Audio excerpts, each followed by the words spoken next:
Welcome to the TDD Spotlight, the series where we shed some light on Pokemon you may not have considered in Trouble Double Drafts. I'm your host Technovoid, and with me is your favorite Pokemon analyst, Hamsterwings. Last time you all popped off for the puffer, so we're getting to the point of Qwilfish. Qwilfish is a C-tier water and poison type that is primarily used as a hazard setter and team disruptor. With a base attack of 95 and base defense and speed of 85, Qwilfish makes for a moderately bulky physical mon that has a bit of a speed advantage on a good deal of the other disruptors.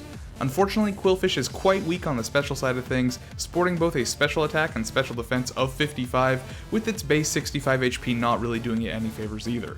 Investing in HP EVs is going to be pretty helpful if you need Qwilfish to survive long enough to act as support, needless to say. Qwilfish also comes packaged with 3 different abilities, 2 of which are quite good. To start, we've got Intimidate, which lowers the attack of both opponents when Qwilfish comes in. In doubles especially, this ability is really good, and you basically can't go wrong by running it unless you have a defiant or competitive opponent.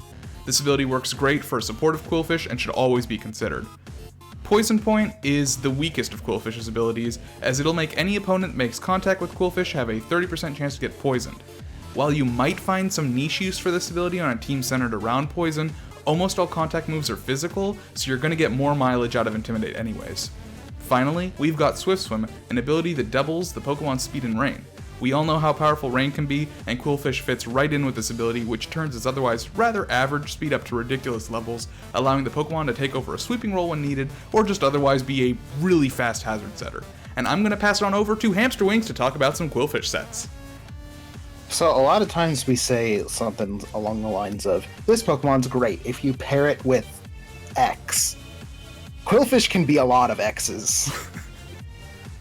It's a really good adaptive disruptor because it has just such a variety of disruption moves, and they all come coupled with Intimidate. So that's great. So like I have this disruptor set on screen, which is like, I mean, these 4 moves aren't going to be necessarily what you want to run, but there's a lot of disruption moves to pick from. There's Toxic Spikes, Taunt, Destiny Bond Pain Split, which you see. It gets stuff like Icy Wind, it gets stuff like Explosion, it gets stuff like regular spikes in addition to Toxic Spikes. Yeah, you love regular spikes and Toxic Spikes combo. This boy can tear down terrains if he wants to. I don't know why, but he can. He gets Steel Roller. I believe you have that over here. We have Explosion, Yeah. Whirlpool, Toxic, and Steel Roller. Whirlpool is nice for a T-Spike set if you want to keep something stuck. Oh, sure, yeah. Yep, and you can just run regular Toxic. Anything works, really. Protect, Stall, Qwilfish with Whirlpool would be fine. It's got Haze. The reason Haze is in neat stuff and not on an actual set is because you don't want to get rid of your Intimidate, usually. Mm-hmm. Yeah, so you'd mainly run... Well, yeah.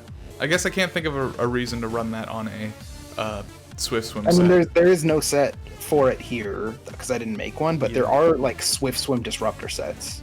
Like, that can work. Like, Swift Swim Taunt, Swift Swim Acid Spray, Swift Swim Haze. Just stuff. Qwilfish can basically come in, be fast, and shut things down. Qwilfish definitely seems like the kind of Pokemon that's going to want to Mental Herb, because it seems like a prime thing to be taunting. Mental Herb is a good thing to take on Qwilfish, especially if you're running Intimidate. If you're running Swift Swim, you can often just taunt your taunters. Oh, sure. Yeah. Yeah, it also since it's a poison type, it gets use of Black Sludge, which since it's moderately tanky on the physical side of things, it can also use that. Yeah, Black Sludge is always nice because you can save your leftovers for something else. Mm-hmm. Do you want to talk about the SDSS or Cursed? We can talk about Swords Dance Swift Swim first. All right. So, I mean, here's just a kind of standard Swords Dance Swift Swim set.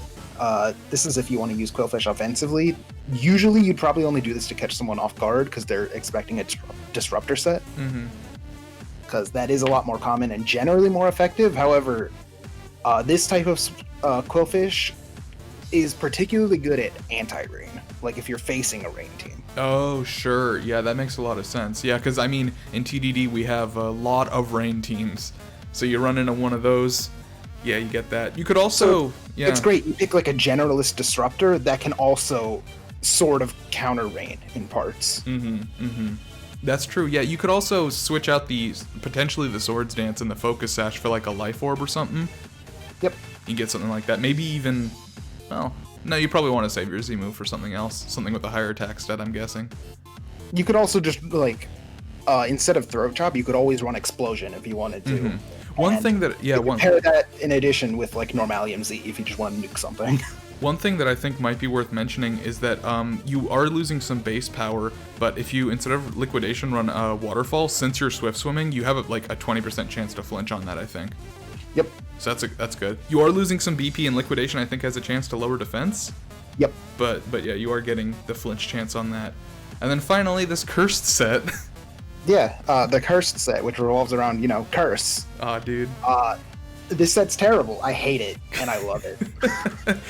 Oh, God, yeah. It's largely a disruptor, but if it gets ignored and it builds up steam, it can just start killing things. Yeah, both. I mean, it gets some pretty powerful stab. It gets Liquidation and also gets Poison Jab, which are both, like, really good moves. Thunderwave's just kind of there to, like, kind of ensure that it gets set up. You can slash any move over Thunderwave, and this will work pretty fine. Mm-hmm. Yeah, I mean, Except, Thunderwave either don't, has don't, it. don't run Haze. Yeah. Just don't run that one. But, like, Aqua Jet would be a great option in that slot. You could run a Poison Stab and also drop Liquidation for Aqua Jet if you wanted to, because, you'd ignore your speed drops. Mm-hmm. Qwilfish sets up for itself with the Intimidate, and then Curse just makes it nigh unkillable on the physical side. Mm-hmm.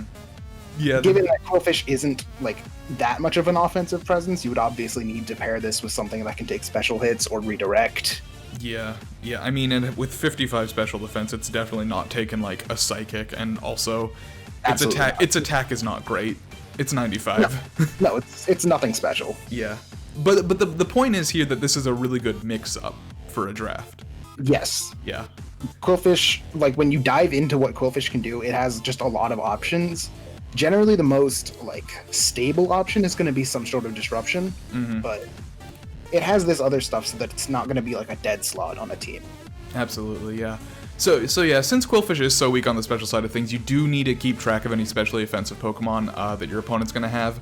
Also, because you're a lot of the time going to be relying on spikes or toxic spikes, you want to be aware of rapid spinners, defoggers, and any grounded poison types your opponent might have, especially if you're planning on setting those up a lot. And you are also yourself a grounded poison type. That is true. So you are getting rid of those that your opponent sets up. And of course, you want to keep track of any taunt users because those can shut down Qwilfish, Disruptor Qwilfish pretty easily. If you're running Sweeper Qwilfish, keep in mind again that it only has an attack of, what is it, 85, 95? It's something not too high. So anything that is super physically bulky is going to leave you rather useless. Any sweepers that I want to stress that, like, physical attacking Qwilfish is purely a mix-up. Yeah, it's not something you should be doing on a weekly basis. Keep in mind that the chip Qwilfish offers in turn with its spikes and T-spikes and all of the other stuff it can do, its pain split, it's gonna, make sweepers on your team that appreciate that chip, the breaking of focus sashes, the getting things into kill range. They're really gonna appreciate that, so pair it up with something like that. Not to mention water as a type for, like, a mediocre attacker with disruption options. Water is a fantastic type for that. Absolutely, yeah. And anything that can really discourage those taunts, those defogs, those rapid spins, anything with Defiant, anything, a ghost type potentially that you can switch in, something potentially with... Did I just say something with Defiant? I think I just did. Yeah. And of course, if Swift Swim is your game, make sure that you're running a Rain Setter, obviously. Yeah, or you're countering Rain. Or if you're countering Rain, yeah, of course. Anything else on Qwilfish? That's the bulk of it. That's the bulk of it. Qwilfish is mostly just a versatile disruptor. It sure is. So hope you don't learn. Into other roles with a little bit less success, but, like, we've seen some weird stuff in TDD. This would not be the weirdest. This would not be the weirdest thing, yeah. Anyways, now it's time for you guys to vote on which Pokemon's going to be covered next time. Will it be the normal type Zangoose or the grass and flying type Jumpluff? Vote in the comments down below, and we will see you then. See ya. See ya.